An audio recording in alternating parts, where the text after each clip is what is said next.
Hey everyone, so this is actually my very first explainer, and I really hope you'll leave a response or some feedback to encourage me to upload the next one too.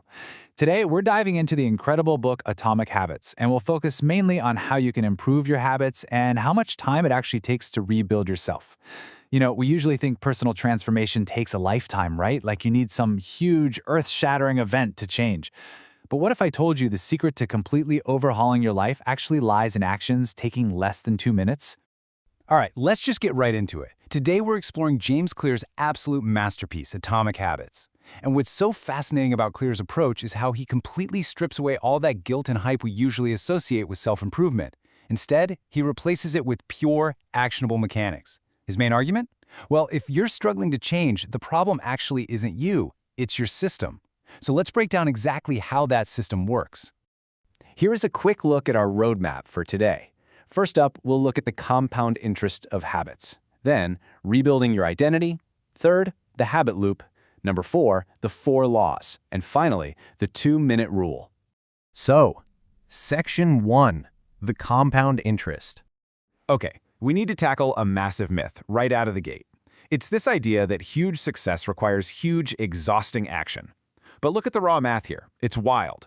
If you get just 1% better every single day for a year, you don't just end up slightly better. You end up nearly 38 times better.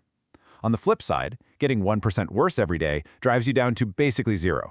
You see, habits are literally the compound interest of self-improvement. On any random Tuesday, an atomic habit, a tiny little change, might seem completely useless.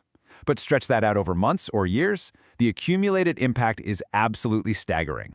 Time magnifies that gap between success and failure. But here's the catch. And honestly, this is exactly why so many of us completely abandon our New Year's resolutions by like February. I want you to imagine an ice cube sitting on a table in a really cold 25-degree room. Now imagine you slowly heat the room up. 26, 27, 28 degrees, nothing happens. 29, 30, 31, you're putting in all this energy, but still absolutely nothing. Then you finally hit 32 degrees and bam, the ice starts melting. It was just a 1-degree shift that did it, right? But it was actually all that accumulated temperature beforehand that made it possible. James Clear calls this the valley of disappointment. When you don't see immediate results from your new workout routine or diet, you haven't failed. Your work isn't being wasted, it's just being stored up. Moving on to Section 2, rebuilding your identity. So, why is it that some people push through that valley of disappointment while the rest of us just throw in the towel? Well, it all comes down to the deepest layer of behavior change. See, most people start by focusing purely on what they want to achieve, which are outcome-based habits. But the secret alternative is building identity-based habits. That means focusing on who you wish to become. Let's look at 2 people trying to turn down a cigarette. The first one says, "Oh, no thanks, I'm trying to quit." Notice that. They still fundamentally believe they're a smoker who's just trying to be something else. Now, the second person says, "No thanks, I'm not a smoker." It is such a tiny shift in phrasing, but it signals a massive foundational shift in their identity. James Clear totally hits the nail on the head here when he says, true behavior change is identity change. The end goal isn't just to read a book. The goal is to become a reader. The goal isn't to run a marathon, it's to become a runner. Every single time you perform a good habit, you're basically casting a vote for the type of person you want to become. You don't just wake up one day and snap your fingers and suddenly you're different. You change bit by bit, day by day, by stacking up evidence of this brand new self-image. All right, Section 3, the habit loop. Now that we actually understand why identity matters so much, let's talk about how these behaviors are literally wired into our brains. How does something become totally automatic? Well, every single habit you have goes through a 4-step cognitive feedback loop, always in the exact same order. Step 1 is the cue. That's a piece of information that predicts a reward. Step 2 is the craving, which is the motivational force or the desire to change how you're feeling. Step 3 is the response, the actual habit or action you do. And Step 4 is the reward, the end goal that finally satisfies that craving. Think about walking into a pitch-black room. The cue? It's dark. The craving? You really want to be able to see. The response is flipping the light switch, and the reward is satisfying your craving to see. Your brain runs this loop in fractions of a second, literally all day long. Which brings us to Section 4, the 4 laws. Okay, so understanding that loop is great, but how do we actually manipulate it to our advantage? This is where Clear's mechanical toolkit shines. He takes that 4-step loop and maps a specific law to each step to help us hack our own biology. If you want to build a rock-solid good habit, you have to adjust these 4 levers. For the cue, make it obvious. For the craving, make it attractive. For the response, make it easy. And for the reward, make it satisfying. And the best part? If you want to break a terrible habit, you just invert the whole shebang. Make the cue invisible, the craving unattractive, the response difficult, and the reward completely unsatisfying. Let's zoom in on a really brilliant technique for that first law, making it obvious. It's something called habit stacking. The formula is so elegantly simple. After your current habit, you will do your new habit. Think about it. You already have these deeply ingrained routines, right? Like pouring a cup of coffee every single morning. You can actually use that existing automatic behavior as the trigger for a new one. So you tell yourself, after I pour my morning cup of coffee, I will sit down and meditate for exactly 1 minute.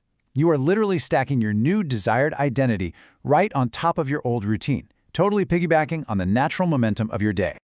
Now, I want to offer some major relief to anyone watching who has ever felt guilty about failing to stick to a routine. Clear points out something huge here. Environment often matters way more than motivation. Like if you want to drink more water, but your fridge is absolutely packed with soda, well, your environment is aggressively working against you. Or if you want to practice guitar, but it's locked inside a case, buried in the back of your closet, the friction is just way too high.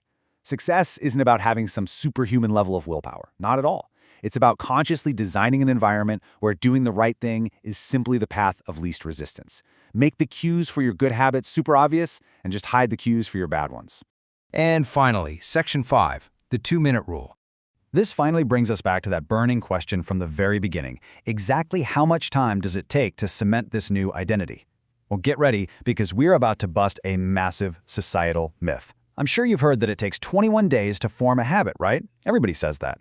But according to the neuroscience Clear sites, there is absolutely nothing magical about the passage of time. Habits form based on frequency, not time. It is entirely about the rate at which you perform the behavior. Neuroplasticity relies on reps. You could do a new behavior twice in 30 days, or you could do it 200 times in 30 days. It's the frequency of those successful attempts that actually wires the behavior into your brain. So the obvious question is, how do we get those high-frequency repetitions without completely burning ourselves out? Enter the ultimate procrastination hack, the 2-minute rule. The rule is simple. When you start a new habit, it should take less than 2 minutes to do. That's literally it. Read before bed each night scales down to read 1 page. Do 30 minutes of grueling yoga becomes take out my yoga mat. You want to make the gateway habit so ridiculously easy that your brain can't even come up with an excuse to skip it. Let's look at how this builds up in real life. Say your ultimate big-picture goal is to run a marathon. That is a massive undertaking, and tackling it head-on usually drops you straight into that valley of disappointment we talked about earlier. Instead, your 2-minute gateway habit is just tying your running shoes. That's it. Because here's the secret. A habit has to be established before it can be improved. By just tying your shoes every single day, you're mastering the art of simply showing up. You're casting that crucial daily vote for your new identity as a runner. There is a really vital rule to remember here. You have to standardize before you can optimize. You simply cannot improve a habit that doesn't exist yet. Instead of trying to over-engineer the perfect 60-minute workout right out of the gate on day 1, just do the easy thing. Do the 2-minute thing, but do it on a perfectly consistent basis. Once that baseline routine is standardized and automatic, then, and only then, can you start shaping it into something bigger and better. So, as we wrap up today's explainer, I want to leave you with what is basically the core philosophy of James Clear's entire book. You do not rise to the level of your goals. You fall to the level of your systems. Your daily, atomic habits, these tiny 2-minute actions, are the true architects of your long-term identity. It really isn't about taking massive leaps, it's about the steady aggregation of marginal gains. It's about setting up your life so the right things are obvious, attractive, easy, and satisfying. Which brings us to our final thought for the day. If every single action you take is a vote for the type of person you wish to become, who are you voting for today? I really challenge you to pick just one positive identity you want to build, find a ridiculously easy 2-minute gateway habit for it, and cast your first vote right now. Seriously, try it today. Thank you guys so much for joining me on my first explainer, and again, I really hope you'll share your response to encourage me to upload the next one. I can't wait to see you next time.